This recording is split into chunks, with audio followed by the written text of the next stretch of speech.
പ്രേമ good morning. Good morning. നമ്മൾ എല്ലാ ദിവസവും രാവിലെ ആദ്യത്തെ ചർച്ച എന്ന് പറഞ്ഞു കഴിഞ്ഞാൽ തലേ ദിവസം എന്താണ് ഇറാൻ ഇസ്രായേൽ യുദ്ധത്തിൻ്റെ ബാക്കി പത്രം എന്നതിനെ കുറിച്ചാണ് നമ്മൾ ചർച്ച ചെയ്യുക. അതെ, രാവിലെ ഒരു ചായയും കുടിച്ചിട്ട് തുടങ്ങും യുദ്ധം എന്ന് പറഞ്ഞാൽ നമ്മൾ രാവിലെ തുടങ്ങും. പക്ഷേ ഇത് അവസാനിക്കണം, യുദ്ധം അവസാനിക്കണം എന്ന് എല്ലാവരും ആഗ്രഹിക്കുന്ന പോലെ നമ്മളും ആഗ്രഹിക്കണം. കാരണം അതിൻ്റെ ഭീകരാന്തരീക്ഷം എത്രത്തോളം ഉണ്ട്, ആർക്കൊക്കെ അത് ബാധിക്കുന്നുണ്ട് എന്ന് ഒരുപക്ഷെ അതിൽ കൂടുതൽ നമ്മൾ ആ വാർത്ത ശ്രദ്ധിക്കുന്നുണ്ടായിരിക്കും നമുക്കത് കൃത്യമായിട്ട് മനസ്സിലാവുന്നു. നമ്മളും ആഗ്രഹിക്കുന്നത് ഇപ്പോൾ ഏകദേശം ഒരാഴ്ച കഴിഞ്ഞു എന്നാണ് എനിക്ക് തോന്നുന്നത്. ഇത് എത്രയും പെട്ടെന്ന് അവസാനിക്കണം എന്നാണ്. ഇന്നലെ രാവിലെ വന്ന വാർത്ത എന്ന് പറഞ്ഞു കഴിഞ്ഞാൽ അമേരിക്ക നേരിട്ട് യുദ്ധത്തിൽ ഇടപെടാൻ പോകുന്നു, അവർ കളത്തിലിറങ്ങുന്നു എന്ന രീതിയിലാണ്. പക്ഷെ പിന്നീട് എപ്പോഴോ എന്തോ കാരണത്താൽ ട്രംപ് ആ തീരുമാനം അല്പമൊന്ന് വൈകിപ്പിച്ചിട്ടുണ്ട് എന്നുള്ള വിവരം കൂടെ വന്നിട്ടുണ്ട്. എന്താണ് അതിനെക്കുറിച്ച് കൂടുതൽ നമുക്ക് കൊടുക്കാൻ പറ്റുന്ന വിവരം? അതായത് അമേരിക്കൻ പ്രസിഡന്റ് ഡൊണാൾഡ് ട്രംപ് കഴിഞ്ഞ ദിവസം ദേശീയ സുരക്ഷാ സമിതി യോഗം വിളിച്ചു ചേർത്തിരുന്നു. അതിൽ ആ യോഗത്തിൽ ഇറാനിൽ ഏത് തരം ആക്രമണ പദ്ധതി നടപ്പിലാക്കണമെന്ന് പെൻറ്റഗൺ ഒരു റിപ്പോർട്ട് തയ്യാറാക്കിയിരുന്നു. അപ്പോൾ അത് പ്രകാരം ട്രംപിൻ്റെ ഒരു യെസ് കിട്ടിയാൽ മാത്രം മതി അമേരിക്കൻ സേന ഇറാനിൽ പരിപാടി തുടങ്ങും. ഇതായിരുന്നു നേരത്തെ വന്ന റിപ്പോർട്ടുകൾ. അപ്പോൾ അത് പ്രകാരം ഈ വീക്കെൻഡിൽ, അതായത് ഇന്ന് ശനിയോ ഞായറോ, ഈ ഇറാനിന് മേലിൽ അമേരിക്കയുടെ വ്യോമാക്രമണം ഉണ്ടാകും എന്നുള്ള റിപ്പോർട്ടുകളാണ് വന്നത്. പക്ഷേ ഇപ്പോൾ ട്രംപ് ഒന്ന് വെയിറ്റ് ചെയ്യാൻ തീരുമാനിച്ചേക്കണം. ഒരു 2 ആഴ്ച കൂടെ സമയം കൊടുത്തിരിക്കുകയാണ്. ഈ 2 ആഴ്ചയ്ക്കുള്ളിൽ നിർണായകമായ ചർച്ചകൾ നടക്കും എന്നുള്ള റിപ്പോർട്ടുകളാണ് വരുന്നത്. അപ്പോൾ ഇക്കാര്യത്തിൽ അമേരിക്ക മാത്രമല്ല മറ്റ് രാജ്യങ്ങളും ഇടപെടുന്നുണ്ട്. UK, അതായത് ബ്രിട്ടനും സമാനമായ ഒരു നിലപാടാണുള്ളത്. അതായത് നമ്മുടെ അമേരിക്കയുടെ സ്റ്റേറ്റ് സെക്രട്ടറി മാർക്കോ റൂബിയോയും UK, അതായത് ബ്രിട്ടൻ്റെ വിദേശകാര്യ സെക്രട്ടറി ഡേവിഡ് ലാമിയും കഴിഞ്ഞ ദിവസം ഇത് സംബന്ധിച്ചൊരു കൂടിക്കാഴ്ച നടത്തിയിരുന്നു. അപ്പോൾ 2 നേതാക്കളും സമാനമായ അഭിപ്രായമാണ് പങ്കുവച്ചത്. ഇനി ഈ പറയുന്ന ഡേവിഡ് ലാമി യൂറോപ്യൻ യൂണിയൻ പ്രതിനിധികളെയും ജർമ്മനിയുടെയും ഇറാൻ്റെയും വിദേശകാര്യ സെക്രട്ടറിമാരുമായിട്ടും ഇതേ വിഷയത്തിൽ കൂടിക്കാഴ്ച നടത്തുന്നുണ്ട്. അപ്പോൾ ചൂടുപിടിച്ച ചർച്ചകൾ അടുത്ത ദിവസങ്ങളിൽ ഉണ്ടാകും എന്നുള്ളത് ഉറപ്പാണ്. അതിനിടയിൽ ഒരു കാര്യം ചെയ്യട്ടെ. ഈ അമേരിക്ക ഇസ്രായേലിനെ പരോക്ഷമായി സപ്പോർട്ട് ചെയ്ത് കുറച്ച് നാളുകൾ അങ്ങനെ ഉണ്ടായിരുന്നു. പക്ഷേ ഇപ്പോൾ വീണ്ടും കളത്തിലിറങ്ങുന്നു, അവർ ആണ് ഇനി യുദ്ധത്തിന് നേതൃത്വം നൽകാൻ പോകുന്നതെന്നുള്ള വാർത്തകൾ വന്നു. സ്വാഭാവികമായിട്ടും ഇറാൻ എന്ന് പറയുന്ന രാഷ്ട്രം ആദ്യഘട്ടങ്ങളിൽ മുഴുവൻ മുസ്ലിം രാഷ്ട്രങ്ങളെ കൂട്ടുപിടിച്ചിട്ടുള്ള ഒരു യുദ്ധരംഗത്തേക്ക് വരാൻ ശ്രമം നടത്തിയിരുന്നു. പക്ഷേ അതിന് കൃത്യമായിട്ടുള്ള ഒരു സപ്പോർട്ട് ആരുടെ ഭാഗത്തും കാര്യമായ ഒരു പിന്തുണ കിട്ടിയില്ല. ഇപ്പോൾ ചൈനയെ കൂട്ടുപിടിച്ച് അമേരിക്കയെ നേരിടുക എന്നൊരു യുദ്ധതന്ത്രം ഇറാൻ ആവിഷ്കരിക്കുന്നുണ്ടോ? അതായത് ചൈന നേരത്തെ തന്നെ ഇറാൻ ആയുധങ്ങൾ നൽകിയിട്ടുള്ള ഒരു രാജ്യമാണ്. അവരെ സംബന്ധിച്ച് അമേരിക്കയുടെ എതിർ ചേരിയിൽ നിൽക്കുന്നവരെല്ലാം അവർക്ക് സൗഹൃദ രാഷ്ട്രങ്ങളാണ്, മിത്രങ്ങളാണ്. ശത്രുവിൻ്റെ ശത്രു മിത്രം. അപ്പോൾ ചൈനയ്ക്ക് മാത്രമല്ല ഈ നിലപാടുള്ളത്, റഷ്യയും സമാന നിലപാടാണ്. റഷ്യയും ഇറാനെ ഒരു പരിധിവരെ സഹായിക്കുന്ന ഒരു രാഷ്ട്രമാണ്. പിന്നെ ഉത്തര കൊറിയ എന്ന് പറയുന്നത് അമേരിക്കക്കെതിരെ ഏത് സമയം അണിചേരാൻ സാധ്യതയുള്ള രാജ്യമാണ്. അപ്പോൾ ഈ മുസ്ലിം രാഷ്ട്രങ്ങൾക്ക് പുറമെ ഈ 3 രാജ്യങ്ങളും പ്രധാനമായും ഇറാൻ്റെ സഹായത്തിനായി എത്തും എന്നാണ് കരുതപ്പെടുന്നത്. അപ്പോൾ ചൈന പ്രത്യക്ഷത്തിൽ ഇപ്പോൾ കളത്തിലുണ്ട്. നേരത്തെ തന്നെ ബാലിസ്റ്റിക് മിസൈൽ സംവിധാനങ്ങളൊക്കെ ഇറാന് കൊടുത്തിട്ടുള്ള രാജ്യമാണ് ചൈന. ഇപ്പോൾ തന്നെ രഹസ്യമായിട്ട് 3 ചരക്ക് വിമാനങ്ങളിൽ എന്താണ് കൊണ്ടുപോയി കൊടുത്തതെന്നറിയില്ല, ഏതായാലും 3 ചരക്ക് വിമാനങ്ങൾ ഇറാനിൽ ചൈനയുടെ എത്തിയിട്ടുണ്ട്. അപ്പോൾ ഇതേപോലെ ഇപ്പോൾ ഏറ്റവും നിർണായകമായ സംഗതി ഉണ്ടായത് കഴിഞ്ഞ ദിവസം പാകിസ്ഥാൻ്റെ ഫീൽഡ് മാർഷൽ മുനീർ അമേരിക്കയിൽ എത്തിയിരുന്നു. ഏറ്റവും രസകരമായ സംഗതി, കഴിഞ്ഞ അമേരിക്കൻ പ്രസിഡന്റ് ഉണ്ടല്ലോ ബൈഡൻ്റെ കാലത്ത് പാകിസ്ഥാനിലോട്ടൊരു ഫോൺ കോൾ പോലും പോയിട്ടില്ല. ആ സമയത്താണ് ഇന്ത്യ, അതായത് അമേരിക്കയുടെ ഏറ്റവും അടുത്ത സുഹൃത്തായ ഇന്ത്യ പാകിസ്ഥാൻ സംഘർഷം നടന്നതിന് ശേഷം തൊട്ടു പിന്നാലെ അമേരിക്കൻ പ്രസിഡന്റ് ഡൊണാൾഡ് ട്രംപ് ഈ പറയുന്ന മുനീറിനെ, പാകിസ്ഥാൻ്റെ ഫീൽഡ് മാർഷലെ വിളിച്ചു വരുത്തുകയാണ്. ഉച്ചഭക്ഷണം വിളമ്പി കൊടുക്കുന്നു. അതായത് അയാളുടെ പിറന്നാൾ സദ്യ കൊടുക്കുന്നു. അവിടുത്തെ അമേരിക്കൻ സ്റ്റേറ്റ് സെക്രട്ടറിയായിട്ടൊക്കെ കൂടിക്കാഴ്ച നടത്തുന്നു. അപ്പോൾ അത് ഉന്നതതല യോഗമാണ്. അയാൾ 5 ദിവസമോ മറ്റോ മുനീർ അമേരിക്കയിൽ ഉണ്ടായിരുന്നു എന്നാണ് റിപ്പോർട്ട്. അപ്പോൾ ഇതിൻ്റെ ഉദ്ദേശം 2ആണ്.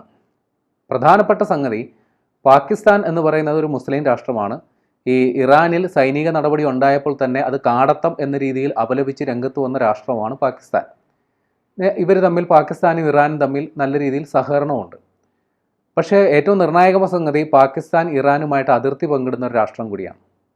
നേരത്തെ അമേരിക്ക അഫ്ഗാനിസ്ഥാനിൽ സൈനിക നടപടി നടത്തിയപ്പോൾ പാകിസ്ഥാൻ്റെ മൗനാനുവാദവും പിന്തുണയും അമേരിക്കയ്ക്കുണ്ടായിരുന്നു. സമാനമായ രീതിയിൽ ഇറാനിൽ ഒരു സൈനിക നടപടി ഉണ്ടായാൽ പാകിസ്ഥാനിൻ്റെ സഹായം അല്ലെങ്കിൽ പാകിസ്ഥാൻ്റെ എയർബേസുകൾ അല്ലെങ്കിൽ പാകിസ്ഥാൻ്റെ സൈനിക താവളങ്ങൾ അമേരിക്കയ്ക്ക് ഉപയോഗിക്കാൻ സാധിക്കണം. അല്ലെങ്കിൽ പാകിസ്ഥാൻ്റെ ഭാഗത്ത് നിന്ന് ഒരു എതിർപ്പുണ്ടാകാൻ പാടില്ല. അവിടെ ഒരു കാര്യം ചോദിക്കട്ടെ.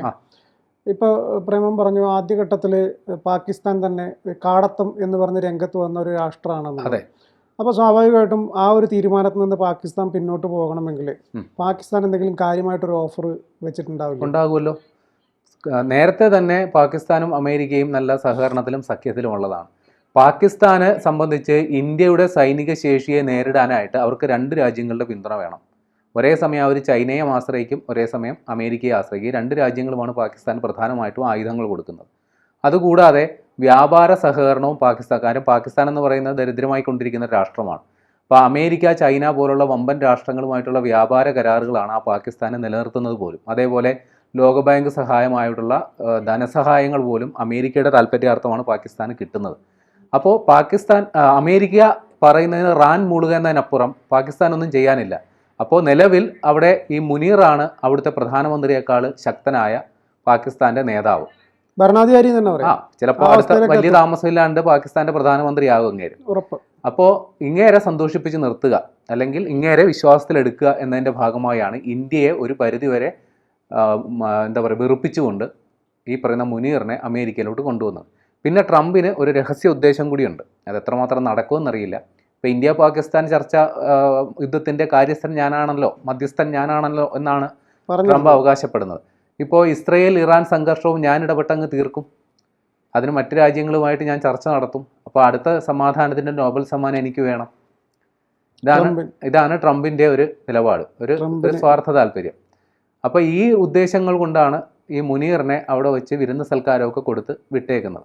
അപ്പോൾ അമേരിക്ക ട്രംപിന് ഈ കാര്യത്തിൽ 2 നിലപാടാണുള്ളത്. ഒരേ സമയം അയാൾക്ക് സമാധാനത്തിൻ്റെ മാടപ്രാവ് ആകണം, അതേസമയം അമേരിക്കയുടെ ഹിഡൻ അജണ്ട നടപ്പിലാക്കുകയും ചെയ്യണം. അമേരിക്കയുടെ ഹിഡൻ അജണ്ട എന്താ? ഇറാനിലെ എണ്ണ അമേരിക്കയ്ക്ക് സർവ്വ സ്വാതന്ത്ര്യത്തോടെ അനുഭവിക്കാൻ സാധിക്കണം. ഇപ്പോൾ ഇറാഖിൽ അധിനിവേശം നടത്തി സദാം ഹുസൈനെ വധിച്ചു. എന്തിനു വേണ്ടിയിട്ടാണ് നടത്തിയത്? ഈ ഇറാഖിലും സമാനമായ സംഗതി ആരോപിച്ചിട്ടാണ്. അതായത് സദാം ഹുസൈൻ പരമാധികാരിയാണ്, അവിടെ എന്തോ വലിയ ആയുധങ്ങൾ സൂക്ഷിച്ച് ആറ്റം ബോംബൊക്കെ ഉണ്ടെന്ന് പറയും. ഒരു പിണ്ണാക്കം കിട്ടിയില്ല അമേരിക്കയ്ക്ക് അവിടുന്ന്. ആ കൂടെ കിട്ടിയത് സദാം ഹുസൈൻ്റെ ജീവനറ്റ ശരീരം മാത്രമാണ് കിട്ടിയത്, തൂക്കിക്കൊന്നു കളഞ്ഞു. പക്ഷേ എന്നിട്ടും അമേരിക്കയ്ക്ക് ഇറാഖിൽ ലക്ഷ്യം നേടിയോ എന്നുള്ളത് ഇപ്പോഴും പറ്റില്ല. ഈ പറയുന്ന അമേരിക്ക എന്തുകൊണ്ട് അഫ്ഗാനിസ്ഥാനിൽ നിന്ന് ഒരു പിൻവാങ്ങൽ നടത്തിയത്? അഫ്ഗാനിസ്ഥാനിൽ എണ്ണയില്ല. അവരുടെ ഉദ്ദേശം നടന്നു. ഒസാമ ബിൻ ലാദനെ വധിക്കാൻ വേണ്ടിയാണ് ആ പരിപാടി തുടങ്ങിയത്. അത് കഴിഞ്ഞു. പക്ഷേ അവിടെ പിടിച്ചു നിൽക്കാൻ പറ്റുന്നില്ല. അവിടെ താലിബാൻ ശക്തി, അവിടെ തന്നെ ആളുകൾ താലിബാൻ്റെ കീഴിൽ സംഘടിക്കാൻ തുടങ്ങി. അപ്പോൾ പിന്നെ അവിടെ നിന്നിട്ട് വലിയ കാര്യമൊന്നുമില്ല, ഇങ്ങ് പോന്നു.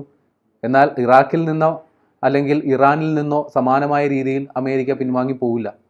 കാര്യം അവരുടെ ലക്ഷ്യം അവിടുത്തെ എണ്ണ സംഭരണശാലകളാണ്. അപ്പോൾ അതാണ് അമേരിക്കയുടെ ഹിഡൻ അജണ്ട. പ്ലസ് പറ്റുമെങ്കിൽ ഇറാനിലെ ഇപ്പോഴത്തെ അയത്തുള്ള അലി ഖമനേയിയുടെ നേതൃത്വത്തിലുള്ള ഭരണത്തെ മാറ്റണം, എന്നിട്ട് അമേരിക്കയുടെ ആജ്ഞാനുവർത്തികളായ ഒരു ഭരണകൂടത്തെ അവിടെ കൊണ്ടുവരണം. പിന്നെ നേരത്തെ പറഞ്ഞതുപോലെ ഒരു നോബൽ സമ്മാനം കിട്ടുമെങ്കിൽ അങ്ങനെ. ഇസ്രയേൽ ഇറാൻ സംഘർഷം തീർന്ന് അവിടെ അധികാരം മാറ്റാൻ അതിന് കാർമ്മികത്വം വഹിച്ചാൽ സ്വാഭാവികമായിട്ടും വരുമല്ലോ. ഇനി ഇറാൻ ഇപ്പോൾ പഴയ ഇറാൻ അല്ല. ഇറാൻ സർവ്വശക്തി എടുത്തിട്ട് ഇപ്പോൾ ഇസ്രയേലിനെ ആക്രമിച്ചുകൊണ്ടിരിക്കുകയാണ്. കാര്യം അവർ നിലനിൽപ്പിൻ്റെ പോരാട്ടത്തിൻ്റെ പാതയിലാണ്. കഴിഞ്ഞ ദിവസം ഇസ്രയേലിൽ ഒരു ആശുപത്രിക്ക് നേരെ ആക്രമണം ഉണ്ടായി. അപ്പോൾ അവിടെ മാത്രം ഒരു 71 പേർക്ക് പരിക്കേറ്റിട്ടുണ്ട്. ഇപ്പോൾ ഇസ്രയേലിൽ മൊത്തത്തിൽ ഏതാണ്ട് 270 പേർക്ക് ഇറാൻ്റെ തിരിച്ചടിയിൽ പരിക്കേറ്റിട്ടുണ്ട്. ഏതാണ്ട് 10-30ഓളം പേർക്ക് ജീവനും പോയിട്ടുണ്ട്. എന്നാൽ ഇറാനിൽ ഏതാണ്ട് 250-നടുത്ത് മരണം റിപ്പോർട്ട് ചെയ്യപ്പെട്ടിട്ടുണ്ട്. അപ്പോൾ രണ്ട് രാജ്യങ്ങൾ തമ്മിലുള്ള സംഘർഷം മൂർച്ഛിക്കുകയാണ്. ഇതിനിടയിൽ ഇസ്രായേലിൻ്റെ ഒരു മുന്നറിയിപ്പ് വന്നിട്ടുണ്ട് അവിടുത്തെ വിദേശകാര്യ മന്ത്രിയുടെ വക. അയത്തുള്ള അലി ഖമനേയി അയാൾ എത്ര കാലം ഇങ്ങനെ ഒളിച്ചിരിക്കും, രക്ഷപ്പെട്ടു പോകാൻ അനുവദിക്കില്ല എന്നാണ് പറഞ്ഞേക്കുന്നത്. നേരത്തെ തന്നെ ഭീഷണിയുണ്ട്, അയാളെ തെരഞ്ഞുപിടിച്ച് വധിക്കുമെന്നുള്ളത്. ഇനി കണ്ടറിയണം എന്താവുമെന്ന്.